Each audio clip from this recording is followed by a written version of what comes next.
نہ میں وہابی نہ میں بابی، میں ہوں مسلم علمی کتابی، نہ میں وہابی نہ میں بابی، میں ہوں مسلم علمی کتابی۔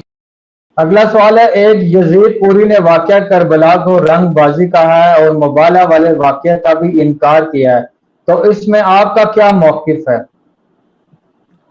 تو کیا وجہ ہے کہ وہ اپنے بیوی بچوں کو ساتھ لے کر صرف چلے گئے؟ خاندان کے کچھ افراد تھے جن میں بیوی بچے زیادہ تھے، عورتیں زیادہ تھیں، ان کو لے کر چلے اور پھر راستے میں وہ شہید ہو گئے۔ تو یہ رنگ امیزی ہے جس کی ہمیں کوئی دلیل ایسی نہیں، کوئی سند ایسی نہیں ہے ہمارے پاس جو واقعہ کربلا جو ہمیں بیان کیا جاتا ہے، جو اس مہینے میں خصوصاً لوگوں کے سامنے بیان کیا جاتا ہے، یہ نیری رنگ امیزی ہے۔ سند ایسی نہیں ہے ہمارے پاس جو واقعہ کربلا جو ہمیں بیان کیا جاتا ہے، جو اس مہینے میں خصوصاً لوگوں کے سامنے بیان کیا جاتا ہے، یہ نیری رنگ امیزی ہے۔ سیدنا حسین رضی اللہ تعالیٰ عنہ سفر پہ جا رہے تھے، ظاہر ہے بیوی بچوں کو لے کر انسان سفر پہ جاتا ہے، اور پھر وہ اس طرف جا رہے تھے جس طرف ان کے والد گرامی سیدنا علی رضی اللہ تعالیٰ عنہ ایک عرصہ انہوں نے وہاں گزارا کوفے میں، اسی راستے پہ وہ جا رہے تھے۔ راستے میں کیا ہوا ہے کہ کچھ لوگوں نے انہیں شہید کر دیا۔ انہوں نے دیکھا کہ آ رہے ہیں اور نہتے ہیں، بیوی بچے ساتھ ہیں، اکیلے ہیں، ہمیں ایک موقع مل رہا ہے، اس کو انہوں نے اویل کیا اور سیدنا حسین رضی اللہ عنہ کو شہید کر دیا، اور الزام پھر اس خانوادے پہ لگایا جس کو وہ بدنام کرنا چاہتے تھے۔ سیدنا معاویہ رضی اللہ تعالیٰ عنہ سے سیدنا حسن رضی اللہ تعالیٰ عنہ صلح کی، تو ایک گروہ ایسا تھا جسے یہ پسند نہیں تھا، اس کے ہاتھ پہ اللہ اور اس کے رسول کی بیعت کی ہوئی اور وہ توڑی نہیں ہے۔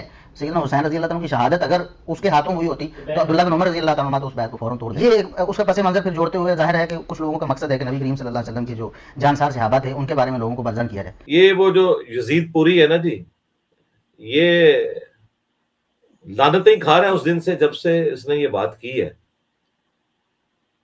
آپ دیکھیں کہ اس کا وہ جو کلپ ہے اس کے جواب میں میری ویڈیو کسی نے اپلوڈ کی تھی، اس کو جوڑ کے، حالانکہ میں نے اسے جواب نہیں دیا، ہم تو ان کے بڑوں کو اس قابل نہیں سمجھتے کہ جواب دیں، ان بیچاروں کا کوئی علمی لیول ہی نہیں ہے، یہ صرف اپنے ریال حلال کر رہے ہوتے ہیں۔ تو وہ آپ ویڈیو دیکھ لیں، 1 ملین سے زیادہ کراس کر چکی ہے، کسی ہمارے اسٹوڈنٹ نے اپلوڈ کی تھی۔ تو بیسیکلی جب انسان کے پاس قرآن و سنت سے دلائل ختم ہو جائیں پھر انسان نے اس طرح کی باتیں کرنی ہیں کہ جی یہ سب کچھ رنگ بازی ہے، وہ ڈاکوؤں نے قتل کر دیا تھا حسین ابن علی کو۔ تو ٹھیک ہے، آپ انہیں ڈاکو کہہ لیں، ہم انہیں آل امیہ کہتے ہیں، اور اگر اس سے مراد کوئی اور ہے تو وہ پھر آپ جھوٹ ہی بول رہے ہیں۔ اور میں آپ کو حیران کن بات بتاؤں کہ یہ کلپ مولانا طارق جمیل صاحب نے جب دیکھا حفظہ اللہ تعالی، یہ کوئی 1-1.5 سال پہلے کی بات ہے، مجھے انہوں نے فون کیا، مجھے کہتے ہیں یار یہ کون خبیث آدمی ہے جو یہ کہہ رہا ہے کہ ڈاکوؤں نے مار دیا۔ یعنی وہ جتنی شرعی طور پر الفاظ استعمال کر سکتے تھے نا طارق جمیل صاحب نے کیے یہ کلپ دیکھنے کے بعد۔ تو میں نے پہلی دفعہ انہیں فون پہ اتنے غصے میں پایا، ان نے کہا یار یہ کس قسم کا انسان ہے؟ تو پھر میں نے ان کو بتایا کہ ان کے بڑوں نے تو ممبروں سے لعن اللہ ابو تراب کہلوایا ہوا ہے، صحیح مسلم 6229، ابو تراب پر لعنت نعوذ باللہ۔ تو یہ سب کا ترجمہ کرتے تھے تنقید، تو شکر ہے امام مسلم نے الفاظ بھی نقل کر دیے ہیں، لعن اللہ ابو تراب، یہ کہلواتے تھے ممبروں سے۔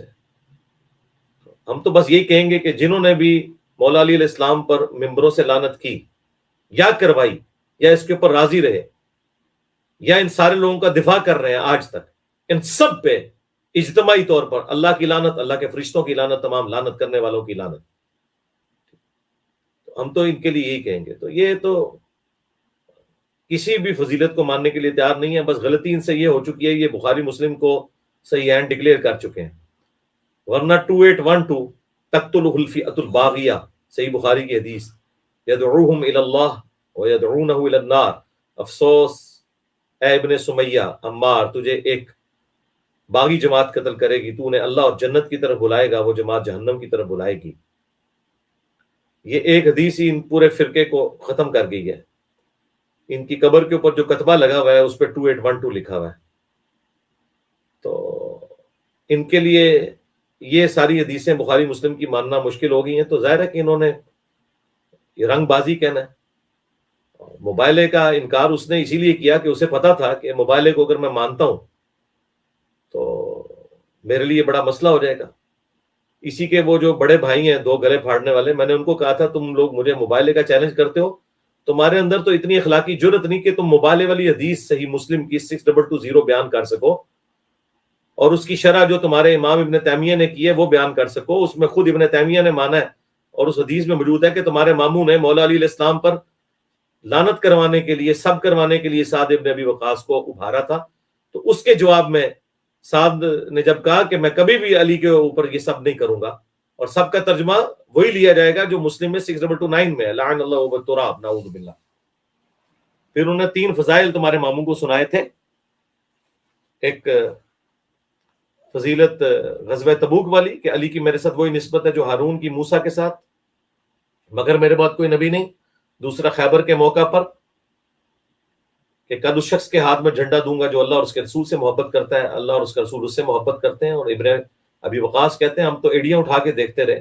اور مسلم کے الفاظ ہیں 6222 نمبر حدیث میں حضرت عمر کہتے ہیں میری خواہش تھی جھنڈا مجھے ملے لیکن وہ علی کو ملا. تو اور معاویہ سن تیسری فضیلت کہ جب نجران کے کرسچنز کے ساتھ مباہلے کے لیے اللہ تعالیٰ نے سورہ آل عمران کی آیت نمبر 61 نازل کی، قل تعالوا ندعو ابناءنا وابناءکم ونساءنا ونساءکم وانفسنا وانفسکم ثم نبتہل فنجعل لعنت اللہ علی الکاذبین. تو یہ جب آیات نازل ہوئی تو سعد ابن ابی وقاص کہتے ہیں کہ نبی علیہ السلام نے مولا حسن، حسین، فاطمہ اور علی ان کو لیا اور اللہ کے حضور عرض کی اللہم ہؤلاء اہل بیتی، اے اللہ یہ میرے اہل بیت ہیں. اب یہ جو رنگ باز ناسبی مولوی ہے یزیدی پوری، اس سے جب موبائلے کے بارے میں پوچھا گیا تو یہ حدیث ہی کھا گیا مسلم شریف کی. تو دیکھیں یہ میری کرامت ظاہر ہوئی ہے. میں نے 10 سال پہلے کہا تھا کہ وہابی عنقریب منکرین حدیث ہو جائیں گے، تو اس نے کہا کہ مبالغہ تو ہوئے ہی نہیں تھا. نبی کریم صلی اللہ علیہ وسلم مباہلے کے لیے گئے تو اپنی بیٹی فاطمہ کو لے کر گئے، باقی بیٹیوں کو کیوں نہیں لے کر گئے؟ یہ جھوٹ ہے. قرآن کہتا ہے مباہلے کا چیلنج ہوا، لیکن آگے اگر قبول ہوا ہوتا تو قرآن بتاتا کہ نبی تو بیٹیوں کو لے کر، بیٹی کو لے کر گئے، نواسوں کو لے کر گئے، علی کو لے کر گئے. مباہلے کا چیلنج قبول کرنے کی جرت ہی نہیں ہوئی ان کو. انہیں پتا تھا کہ اگر ہم نے نبی کے مقابلے میں مباہلہ کر لیا ہم تباہ و برباد ہو جائیں گے. پہلا جھوٹ کہ اگر 4 بیٹیاں تھیں تو ایک کو کیوں لے کر گئے، یہ جھوٹ ہے. نبی کریم صلی اللہ علیہ وسلم کسی کو لے کر نہیں گئے، وہ مباہلے کے لیے آئے ہی نہیں ہیں، مباہلہ سرے سے ہوا ہی نہیں، چیلنج ہوا ہے لیکن انہیں قبول کرنے کی جرت نہیں. تو بھائی کون کہتا ہے کہ مبالغہ ہوا تھا؟ یہ تو سارے مسلمانوں کو پتا ہے کہ مبالغہ نہیں ہوا تھا، کیونکہ تم ناسبیوں کے اندر اتنی غیرت نہیں جتنی ان کرسچنز کے اندر موجود تھی.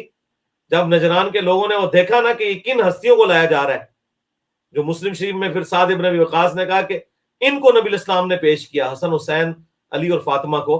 حالانکہ نبی الاسلام کی 9 بیویاں بھی تھیں اور قرآن میں آیا تھا اپنی عورتوں کو لے آؤ، تو حضور اپنی بیوی کو نہیں لے کے گئے، کسی بھی بیوی کو، حالانکہ بیویاں بھی آل البیت ہے لیکن وہ اعزازی آل البیت ہے، کیونکہ بیوی اس وقت تک آل البیت ہوتی ہے جب تک عقد میں ہوتی ہے. عقد سے پہلے بھی آل البیت نہیں ہوتی اور طلاق کے بعد بھی نہیں ہوتی، اگرچہ ہمارے نبی نے کسی کو طلاق نہیں دی. دنیا اور آخرت میں وہ ہماری مائیں اور نبی کی بیوی ہیں. لیکن یہ جو آل البیت ہیں یہ حقیقتاً آل البیت ہیں. یہ بیویوں کے عقد میں آنے سے پہلے بھی آل البیت ہیں اور یہ آل البیت سے نکل بھی نہیں سکتے، کیونکہ یہ دودھ اور خون کے رشتے کے لوگ ہیں. جو صحیح مسلم میں 6225 سے 6228 تک غدیر خون کی حدیث میں زید بن ارقم نے کہا تھا کہ بیوی اس وقت تک اہل بیت ہوتی ہے جب تک خاوند کے عقد میں ہو. لیکن حضور کے جو یہ والے آل البیت ہیں جن کے بارے میں غدیر خون پہ کہا گیا کہ تمہیں اللہ کا خوف دلاتا ہوں، وہ آل علی، آل عقیل، آل جعفر اور آل عباس ہے. تو مبالغہ واقعی نہیں ہوا تھا، کیونکہ وہ کرسچن ڈر گئے. وہ بخاری میں موجود ہے کہ وہ نجران کے ان کرسچن پادریوں نے پھر کہا کہ اگر یہ جھوٹے نبی ہوئے نعوذ باللہ تو ہمیں ان سے کوئی خطرہ نہیں، اور اگر سچے ہوئے تو پھر ہم مارے جائیں گے اگر ہم نے ان سے یہ مبالغہ کیا. تو واقعی مبالغہ ہوا نہیں تھا، لیکن اس مبالغے کے موقع پر ہستیاں تو آئی تھی نا. یہ ناسبی یزیدی جو ہے یہ اس کا انکار ہی کر گیا کیونکہ اسے فضیلت ماننی پڑنی تھی. دوسری طرف اپنے ماموں کی فضیلت انہوں نے یہ بنائی ہے کہ وہ مومنین کے ماموں ہیں، جو کوئی فضیلت ہی نہیں مانتی. حضرت علی کو تو کبھی نہیں کہا مومنین کے چچو، یہ چچا، وہ حضور کے چچا زاد نہیں تھے. محمد بن ابی بکر وہ حضور کے سالے نہیں لگتے تھے؟ وہ خال المومنین اور امت کے ماموں نہیں ہیں؟ ان کو تو نہیں یہ لوگ کہتے. عبد الرحمن بن ابی بکر جنہوں نے صحیح بخاری 4827 نمبر حدیث میں آتا ہے للکار دیا تھا ان کے ماموں کے گورنر مروان بن حکم کو جب وہ یزید کے لیے بیعت لے رہا تھا، تو ان کو تو انہوں نے کبھی ماموں نہیں کہا. اور پھر ماموں کی وزیرت اویل کروا رہے ہیں اس شخص کی کہ جس شخص نے اور اس کے باپ نے اس عورت کی مخالفت کی تھی جب اس نے اسلام قبول کیا، ام حبیبہ. اور بھائی ام حبیبہ تو پہلے مسلمان ہوئی ہیں، تمہارے ماموں یا تمہارے نانا کی دعوت سے نہیں ہوئی، بلکہ انہوں نے تمہارے ماموں اور تمہارے نانا سے دشمنی لیتے ہوئے رسول اللہ کی غلامی اختیار کی تھی. اور بعد میں جب یہ لوگ مسلمان ہوئے ہیں تو اب وہ رشتہ ویل کر رہے ہو. کوئی عقل کام کرتی ہے تم لوگوں کی؟ تو مبالہ ہوا نہیں تھا، لیکن وہ فضیلت تو آ گئی اس وقت مبالے والی. سعد بن ابی وقاص نے جب ماموں کو یہ سنایا تو مسلم میں تو یہاں تک حدیث ہے، یہ حدیث سنن نسائی الکبریٰ کے خصائص علی والے چیپٹر میں ہے، اور اس کے اوپر تحکیم اسی رنگ باز پوری کے استاد نے لگائی ہوئی ہے، غلام مصطفیٰ ظہیر صاحب نے.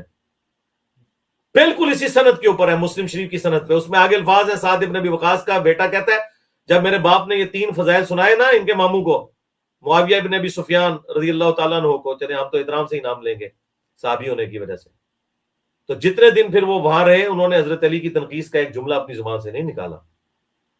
تو پتہ چل گیا، کیونکہ نبی جو ہے وہ فراڈ کرتے ہوئے کہتا ہے وہ ماموں تو بس یہ کہہ رہے تھے سعد ہمیں کوئی فضیلت سناؤ کہ ہم بھی علی کے فضائل بیان کریں، ان کا مقصد یہ نہیں تھا. تو وہ فراڈ پکڑا گیا خصائص علی والے چیپٹر میں، مسلم کی سند میں یہی حدیث کہ جتنے دن پھر وہاں رہے پھر حضرت علی کے بارے میں انہوں نے کوئی غلط جملہ نہیں نکالا. تو وہ ڈانٹا ہی ایسا تھا سعد بن ابی وقاص نے ان کے ماموں کو. تو یہ بالکل کہانی کروا رہے ہیں، اللہ سے ڈر جائیں. اور یہ ایک ایسا ناسبی ہے، اس نے ایک دفعہ من کنت مولا فہذا علی مولا حدیث کو ڈسکس کرتے ہوئے اس نے کہا کہ اس حدیث میں وہی مطلب ہے جو کہ اس حدیث میں ہے کہ علی سے محبت نہیں رکھے گا مگر مومن، علی سے بغض نہیں رکھے گا مگر منافق. اور اس کی ویڈیو ریکارڈ ہے. نبی کریم صلی اللہ علیہ وسلم نے یہ فرمایا کہ لا یحبنی الا مؤمن ولا یبغضنی الا منافق. یہ ایک روایت اس کی سند پر یہاں بحث نہیں ہے، یہ ایک روایت اس کی سند پر یہاں بحث نہیں ہے، یہ ایک روایت اس کی سند پر یہاں بحث نہیں ہے. امام بہقی رحمۃ اللہ علیہ نے فرمایا کہ جو اس حدیث میں معنی آیا ہے وہی اس حدیث میں ہے، من کنت مولاہ فعلی مولاہ. تو یہاں جو ہے مولا سے مراد جگری یار یا دوست ہے. اب یہ حدیث اس نے اردو میں نہیں پڑھی، عربی میں پڑھی، کیونکہ اسے پتا تھا کہ آل امیہ بیچ میں آ جائے گی. عربی میں پڑھ کے نا ساتھ ہی کہتا ہے یہاں پر میں اس کی صحت کو ڈسکس نہیں کروں گا، یعنی اپنے ماننے والوں کو یہ میسج دے دیا کہ یہ حدیث فراڈ ہے. ورنہ صحیح حدیث کے بارے میں کوئی بندہ کہتا ہے کہ جی بخاری میں حدیث ہے کہ اعمال کا دار مدار نیتوں پر ہے. ابھی میں اس حدیث کی صحت کو یہاں ڈسکس نہیں کر رہا، تو اس کا مطلب ہے کہ میں نہیں مانتا. اپنوں کو میسج دے دیا کہ میں تو اس حدیث کو نہیں مانتا. لیکن ہماری عقابی نظروں نے آپ کو بتایا ہمارے اندر شرافت تو مولا علی والی ہے، لیکن چلاکی و شہری جو ہے آل امیہ سے بھی اور ان کے ماموں سے بھی زیادہ ہے، اللہ کے فضل سے. جی اللہ کے فضل سے، کہ میں سارے فرقوں کے پاس گھوما، یونیورسٹی سے علم حاصل کیا، تو اللہ کے فضل سے اللہ نے اتنا میرا دماغ کھولا. تو میری وہ عقابی نظروں سے جب وہ چیز گزری میں نے پھر پکڑ لی کہ یہ کیا کہنا چاہ رہا ہے. بھائی کہنا کیا چاہ رہے ہو رنگ باز؟ تو اپنوں کو میسج دیا کہ اس کی صحت میں نہیں میں پڑھتا اس وقت، تو پکڑا گیا. صحت کا انکار کر رہا تھا وہ. اب وہ کہہ نہیں سکتا تھا کیونکہ مسلم میں حدیث ہے، لیکن وہ انڈائریکٹلی اس نے میسج دیا. تو یہ ان کی قسمت میں ہی نہیں ہے. ان کو دیکھتے ہیں نا تو ہمیں اپنے اسٹوڈنٹس کو یہ منوانا آسان ہو جاتا ہے کہ ناسبی دنیا میں ہیں،